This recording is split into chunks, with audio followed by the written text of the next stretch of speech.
Hello friends, welcome to Lola kitchen. இன்றைக்கி நம்ம வீட்டில் ரொம்பவே சிம்பிளாக ஆனால் ருசி சூப்பராக இருக்கும். அது மாதிரி மத்த மீன் குழம்பு தாங்க இன்றைக்கி நான் என்னோடய ஸ்டைலில் செய்ய போகிறேன்.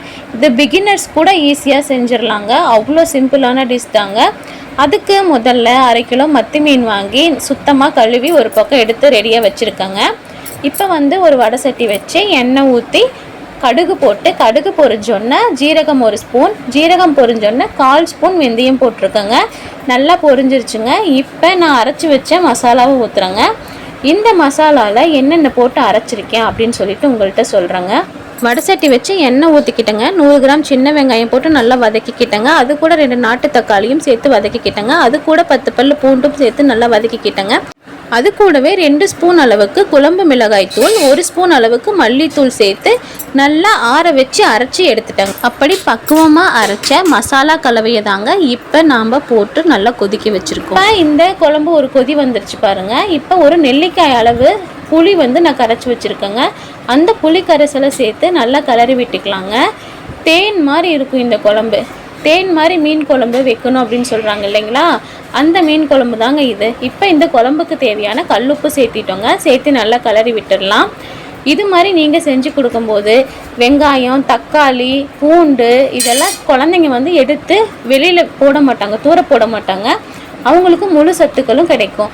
பாருங்கள், புளி ஊற்றி ஒரு கொதி வந்தோன்னே 2 பச்சை மிளகாயை நடுவில் ஒரு கீரல் போட்டு அந்த குழம்புல சேர்த்திட்டேங்க. இப்படி சேர்க்கும்போது அந்த குழம்புக்கு ஒரு நல்ல அந்த ஃப்ளேவர் கிடைக்குங்க, மணமாக இருக்கும். அடுத்தது கழுவி வச்ச மீன் துண்டுகளை சேர்த்திக்கலாம். மற்ற மீன் எல்லாத்தையும் ஒவ்வொன்றா சேர்த்திக்கலாங்க. மீன் சேர்த்தனதுக்கு அப்புறமும் ஒரு கொதி விடணுங்க. நல்லா இப்படி பாருங்கள், ஒரு கொதி வரணும். கொதி வர்றது தெரியுதுங்களா? இந்த அளவுக்கு கொதி வரும்போது நான் கருவேப்பிலையும் மல்லியும் கட் பண்ணி ரெடியாக எடுத்து வச்சுருக்கேங்க. அது தூவிக்கலாம். இந்த மீன் குழம்புல நம்ம மீன் சேர்த்து ஒரு 10 நிமிஷம் ஆயிருக்குங்க. நம்ம மீனை டிஸ்டர்ப் பண்ணவே இல்லை. இப்போ தான் கலரி விடுறோம் பாருங்கள். மீன் முழுசாக அப்படியே நமக்கு இருக்கும். இது மாதிரி நீங்களும் உங்கள் வீட்டில் கண்டிப்பாக செஞ்சு கொடுங்க. குழந்தைகளுக்கு மீன் பொரிச்சு கொடுக்கறத விட குழம்பு வச்சு கொடுக்கும்போது அந்த மீனில் உள்ள சத்துக்கள் அனைத்தும் குழந்தைங்களுக்கு அப்படியே கிடைக்குங்க. குழந்தைங்களை மட்டும் இல்லைங்க, பெரியவங்களுக்கும் ரொம்பவே இந்த மீன் குழம்பு பிடிக்கும். இந்த மாதிரி சிம்பிளாக சூப்பராக ருசியாக செஞ்சு கொடுங்க உங்கள் வீட்லேயும். இப்போ பாருங்கள், மீன் குழம்பு ரெடி ஆயிடுச்சு. சுட சுட சாதமும் ரெடி ஆயிடுச்சு. சாதம் பரிமாறிக்கலாம்.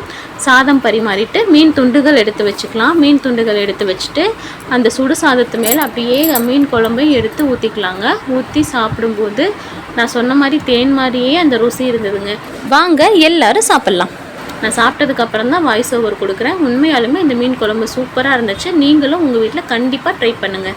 இந்த வீடியோ உங்களுக்கு பிடிச்சிருந்தா நம்ம சேனலை மறக்காமல் சப்ஸ்கிரைப் பண்ணிக்கோங்க, லைக் பண்ணுங்கள், தொடர்ந்து வாட்ச் பண்ணுங்கள்.